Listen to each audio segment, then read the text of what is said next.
Hey folks, coming to you with a video update from Spring Hill Presbyterian Church and a little bit about what's going on for me in the next coming weeks and months. This will be my last video update for a little while because I'm going to be starting a sabbatical. So 7.5 years ago, I came as the pastor of Spring Hill Pres, and in those original terms of call for our congregation and for all the congregations here in the Presbytery of South Alabama, there was the stipulation that after 7 years, I would take a sabbatical, 3-month sabbatical. So December 1st of this past year was that 7-year mark. And so it made sense to wait until the summer, both for myself, for the church, and for our family. And so I'll be taking a 3-month sabbatical from the middle of March to the middle of August. So I wanted you to know a few things about that. The first is this was something pre-planned. It's part of what's been in the works for years now, so it's not something that's reactionary. Every now and then we see where sabbaticals or leave of absences or things that happen in the world around us, usually when something goes wrong. Well, instead, I would say I hope this is something that's going right, and that is that we've been through a wonderful chapter of ministry together, and this is sort of the act of the page turning to get ready for the next chapter of ministry. That kind of leads me to my second point, and that is what a sabbatical is not. It is not a time where I'll be in dialogue with other congregations or looking to take a step away from Spring Hill Pres, but rather it's the exact opposite. It's a time to take a step back, to recharge spiritual batteries, to get excited and to spend some time studying and reflecting on some things, and to come back energized for the next chapter of our life and ministry together as pastor and people. So I'm really excited about some of that. Let me tell you a little bit about what I'm going to be doing on the sabbatical, so you can just be aware and keep me in my prayers. You keep me in your prayers. I'll be keeping you in my prayers also. So my last Sunday in the pulpit before this begins will be on Sunday, May 16th, the middle of May. And then after that, I'll be out of the office and will not be engaging in work-related activities for the most part for 3 months until August 15th. That'll be back to school Sunday, back to work Sunday for Buzz as well. During that 3-month time, for the first couple weeks, my kids will still be in school, so I'll be around and doing a little bit here and there. For the month of June, we're going to do some traveling out west, exploring some national parks and visiting some family in Washington State. In July, we've got some family trips scattered here and there, as well as excited that our daughter, Loie's old enough to go for the first time on her first youth activity as attending the Montreat Middle School Conference. So that's going to be special and exciting. And then the kids will start back to school in August, and then I'll come back after I think less than a week after they start back. So it's going to be a full summer. Folks have asked, are you taking any classes? Are you studying anything? Yes and no. No, I'm not. I mean, there may be a conference here or there, but by and large, I'm not enrolling in any formal educational experience. Instead, I'm going to be doing some self-led study. Here, let me tell you a little bit of what I'm thinking about and reflecting on. Mainly, the first part is that we know that we are in a time period in which the church is in the middle of a larger cultural shift, a pretty massive one that's been going for a number of decades and kind of building up. You may have seen a recent study that shows that Christianity or those who identify as Christian are no longer the majority, no longer more than 50% of Americans. Just a study came out a few weeks ago. That's not really new news, other than we knew we were going to get to that point numerically, and now we have. But for a number of decades, the church has begun to be less in a position of dominance in our American culture. Now, there's a number of ways we can respond to that. We can bemoan that fact. We can grieve that fact. We can practice nostalgia and, oh, wasn't it so good back in the day? Or I think we can get excited, not about the loss of activity in the church, but rather we can get excited about the possibility for a new adventure. And that's really what I'm looking at exploring some over the course of the sabbatical. We'll be going on some family adventures out west, and out in the midst of that, in the context of a literal physical adventure, I also want to be thinking metaphorically and studying some wisdom on spiritual adventures as well.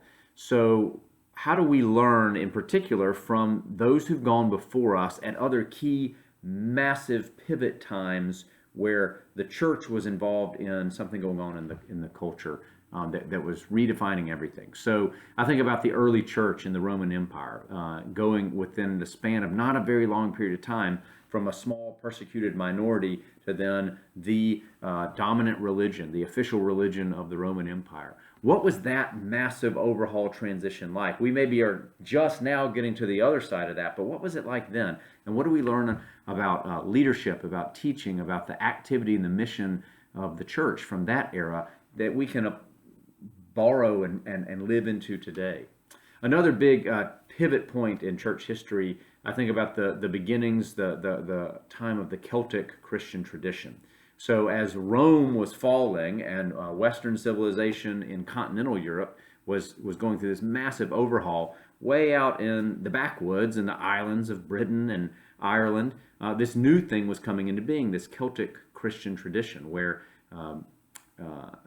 re-understanding what it meant to be church wasn't a place you came to get away from the world. Instead, church was where you came to be trained almost as a missionary school to be sent back out into the world.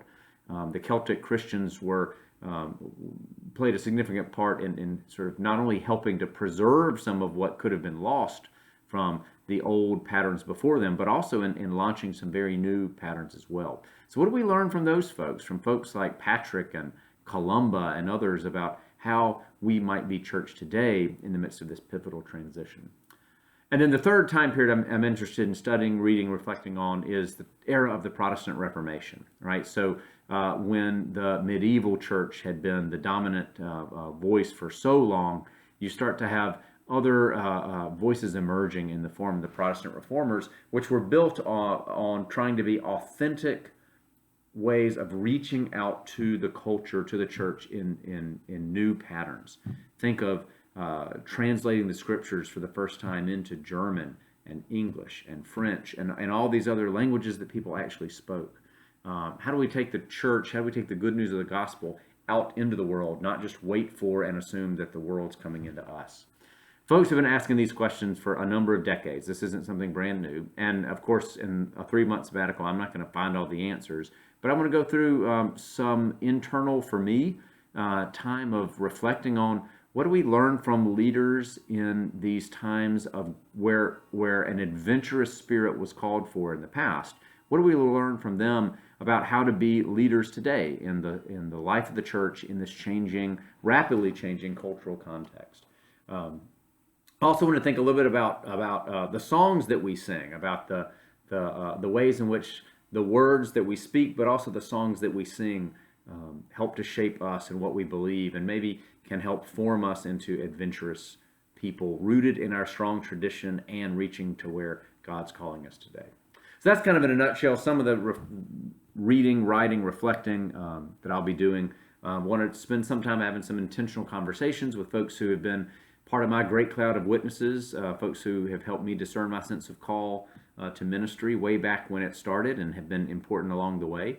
I want to carve out some time maybe that I don't normally have in regular weeks to check in with them and just kind of reflect on some big picture stuff.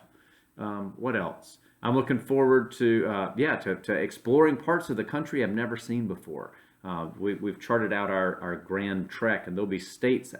I don't even know that I've met people who are from some of the states that I'm going to be going to visit. So that's going to be really, really exciting as well. And I'm looking forward to as I love being a pastor. I love being the pastor of Spring Hill Pres. It brings me great joy and it feeds my soul. I'm also looking forward to having the chance to briefly push pause on some of those responsibilities and also be focused even more intently on other roles, other hats that I play as a husband, as a father, as a son, as a friend. So exploring and reconnecting in some of those ways as well. So anyway, all of that's just an update for you. Here's what you need to know. Spring Hill Presbyterian Church is not about the pastor and is not driven by the pastor. So our ministry, our mission, our worship, our fellowship will continue uninterrupted while I'm gone.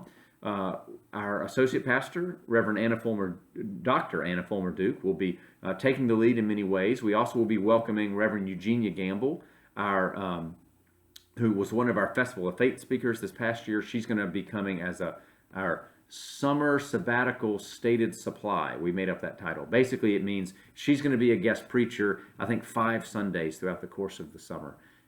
Spring Hill Sunday will be in July, as we have every year, celebrating the history and the membership of our church. Harvey Jordan's going to be our preacher for that. We've got pastoral care details lined up. We've got a steering committee that's going to be checking in to make sure all things fall where they need to and good communication's happening among various groups in the church. Thought through everything we could think through in advance, but I'm sure there'll be some surprises. And those aren't scary. Those aren't things to run from. As we read in the pages of Scripture, often God is at work, especially in those surprises, when our plans don't go as we planned. And so I'm looking forward to seeing what surprises God has in store for me and for our church family, for all of us together over the course of these next few months. So you'll still be hearing video updates, maybe some video moments for mission or moments for gratitude throughout the course of the summer, but you likely won't hear from me in this dialogue, in this kind of context, for a little bit until August. And I look forward to being back on the screen with you there. You can see maybe if the beard's grown any longer in the 3 months I've been gone. So anyway, thank you for this gift. I don't take this for granted at all. This is a very generous gift. I think after what we've been through in COVID, I wish everybody in the world had the opportunity to take a sabbatical, because we've all done some heavy lifting together. I feel a little bit strange taking one when many professions aren't set up to do that. But I am grateful and grateful for the generosity of this gift from a wonderful, loving, serving, just amazing congregation. Thank you, Spring Hill Pres. And I'll still be around in town. If we see each other in the grocery store, you don't have to hide. I'll love to catch up and hear how things are going in your life. But I'll see you back again in my role as pastor August 15th. So last Sunday in the pulpit is May 16th, and I'll be back in the pulpit August 15th. Bye, everybody. See you later.